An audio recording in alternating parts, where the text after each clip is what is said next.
Ang salitang mag wheels ay nagmula po sa salitang magnesium na isang uri ng magaan na metal. Yan po kasi ang main ingredient na ginagamit doon sa mga high-performance racing wheels. Kapag ang sasakyan nyo po ay naka-mag wheels, ay mas gumaganda ang tindig at saka nagiging mas maporma rin ito. Doon po ay kakaunti lang ang naka-mag wheels, mas marami yung naka-steel rims lang. Tapos naglalagay ng hubcap. Pero ngayon, halos lahat ng passenger cars ay naka-mag wheels na. Ang kaibahan nga lang guys, mas tinatawag na ito ngayon na alloy wheels. Kasi ngayon ay mas ginagamit ng materyales ang aluminum alloy sa paggawa ng magagandang rims. Ang ibig sabihin naman po kasi ng alloy ay kombinasyon ng dalawang metal. Yung mga medyo mas mahal, kombinasyon po yan ng aluminum at saka magnesium. Pero yung mas mura ng konti, ang kombinasyon po niyan ay aluminum at saka nickel. Ngayon po ay napakarami ng brands na mapagpipilian. Mayroong mga imported na original, mayroong mga imported na copy, tapos meron din po tayong mga sariling gawa dito sa Pilipinas na maganda rin naman ang quality. Kaya naggawa po ako ng 10 popular brands ng mag wheels or ng alloy wheels. In no particular order po itong listahan natin. At ang number 1 po sa listahan natin ay itong BBS. Medyo matagal na rin po sa market ng paggawa ng alloy wheels, itong BBS. German company po ito na itinatag noong 1970 pa. Pero dito po sa Pilipinas ay na-introduce ito around 2010 to 2012. At mula naman noon ay naging isa na sa mga popular choice ng mga Pinoy kasi maganda po yung quality. Tapos maraming mapagpipilian na designs at saka sizes. Isa din po sila sa mas affordable ang presyo. Bukod po sa Pilipinas, itong BBS ay available din po sa ibang mga countries sa Far East Asia. At kung gusto nyo pong makita yung mga produkto nila, ay pwede nyo pong i-visit ang FB page nila na mayroong 9,000 followers. I-search nyo lang po BBS Wheels Philippines.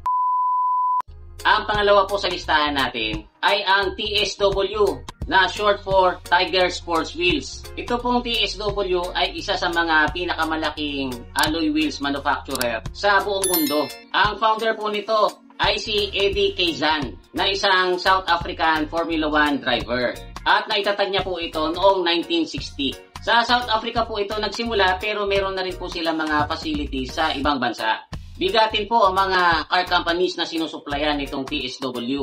Kasi sila po ang gumagawa ng mga custom wheels katulad ng Bayern para sa BMW, Gray naman para sa Corvette, Coventry para sa Jaguar, Mandrus para sa Mercedes-Benz, Redborn para sa Land Rover, Victor Equipment para sa Porsche, OHM para sa Tesla, tapos sila rin po ang may gawa ng Black Rhino. Ang mga produkto po nila ay makikita nyo sa FB page nila na mahigit 3 million ang followers. I-search nyo lang po TSW Alloy Wheels. Pang number 3 naman po natin ang Borbet. Ganyan po ang pangalan niyan kasi ang founder po niyan ay nagngangalang Wilhelm Borbet. At itinatag niya po yung kumpanya na yan noong 1962. Dahil magaganda at high quality yung ginagawa nila, isa na po sila ngayon sa pinakamaunlad na alloy wheels manufacturer sa buong mundo. Meron po silang 5 manufacturing facilities sa Germany, isa sa Austria at saka isa sa South Africa. Ang mga designs po nila ay mayroong 4 na segments. Nandyan po yung classic, premium, commercial at saka sport. Siyempre magkakaiba po yan ng mga designs at magkakaiba din po yan ng presyo.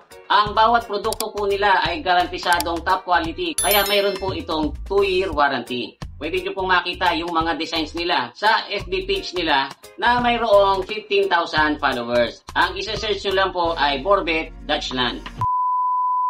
Sa pang-apat naman po natin ay itong Neo Wheels. Ito pong Neo Wheels ay ang number 1 na alloy wheels sa India. Na-establish po ito noong 1996 at sila lang po ang alloy wheel manufacturer sa India na certified ng RI. Ang bawat produkto po nila ay dumadaan sa 13 levels of stringent tests para ma-ensure ang performance and safety nito. Pwede po kayong mamili sa kanilang over 100 designs na mayroong 15 different finishes. Garantisado po lahat ng produkto nila na highly rated sa mga nakasubok na. At ang malupit po nito ay mayroon silang lifetime limited structural warranty.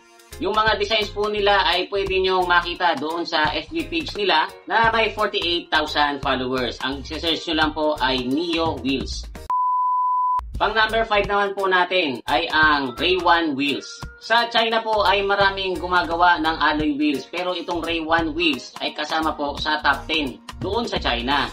Ang kanila pong manufacturing facility na mahigit 200,000 square meters ay nakabase sa province of Jiangxi.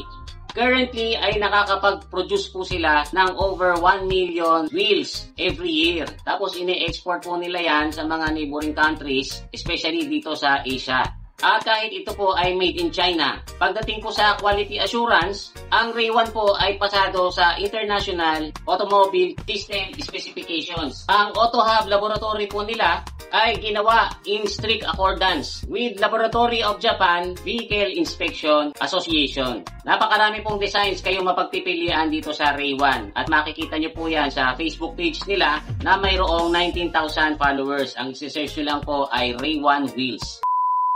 Sa number 6 naman po natin ay itong VLF na isa sa mga nagiging popular choice ngayon ng mga nag-upgrade ng alloy wheels nila kasi guys, ito po ay very affordable. Gawa po ito sa Zhejiang, China. Ang ipinagmamalaki naman po nitong VLF wheels ay yung proseso kung paano nila ginagawa yung mga produkto nila na ang tawag ay flow forming. Kasi guys, ito daw pong process nila na ito ay mas cost effective. Pero yung performance niya ay kahalintulad na ng mga high performance forged wheels. Ang mga products daw po nila ay mas magaan, mas matibay at mas capable sa pag-handle ng high loads. Mas mai-enhance yung tindig at saka yung overall appearance ng sasakyan kapag gumamit ka ng product nila. So yung mga walang masyadong sama ng loob sa China, yung mga products po ng VLF ay pwede nyo makita sa FB page nila na mayroong 18,000 followers. Sa number 7 naman po natin ay mula sa Land of the Free at ito po ay ang American Racing. Nagsimula po itong American Racing Wheels noong 1956 pa na pinasimulan ng drag racing forefather and innovator na si Romeo Palamides. Sumikat po sila sa pag-o-offer ng mga high-performance aftermarket magnesium wheels na ginagamit noon sa mga drag racing at saka muscle car community sa Amerika. Sa kanila po nag-originate yung very iconic na design na kung tawagin ay torque thrust na dinibelo po nila noong 1963. At hanggang sa ngayon, ang design na ito ay still going strong after 60 years. Sila po ang unang wheel manufacturer na nag-introduce ng mga wheels na mayroong Teflon coating. Ito pong Teflon coating ay nag-enhance ng resistance against dirt, brake dust, road film, and ultraviolet degradation.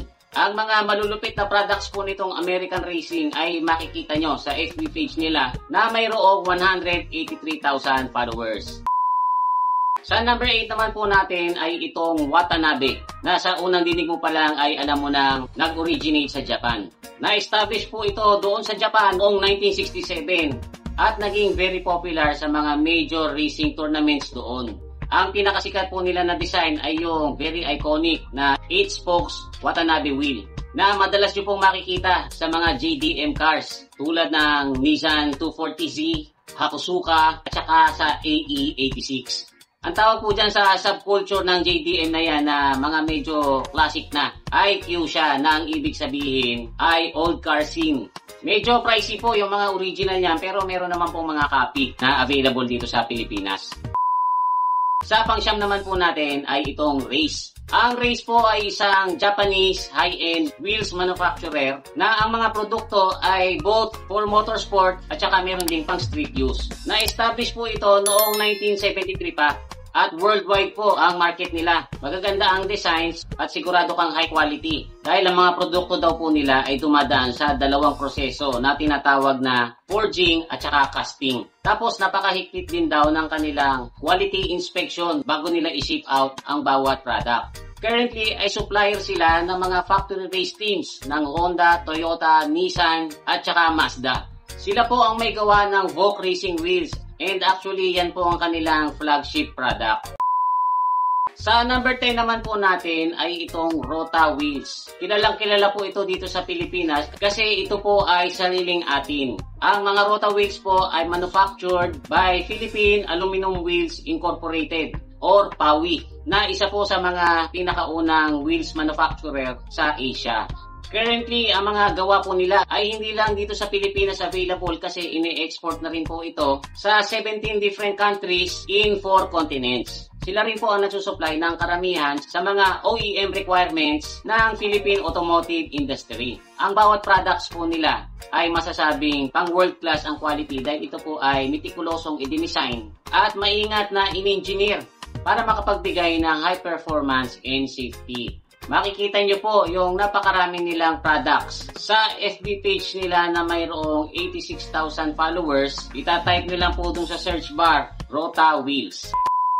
So guys, I hope na na-enjoy nyo itong konting kwentuhan natin. Sa susunod na episode po ay pagkukwentuhan natin kung ano ba ang 10 pinakamatitibay na sasakyan dito sa Pilipinas. So muli, ito po si Kuya Mikmik na nagsasabing palagi kang lamang pag marami kang alam. Bye-bye!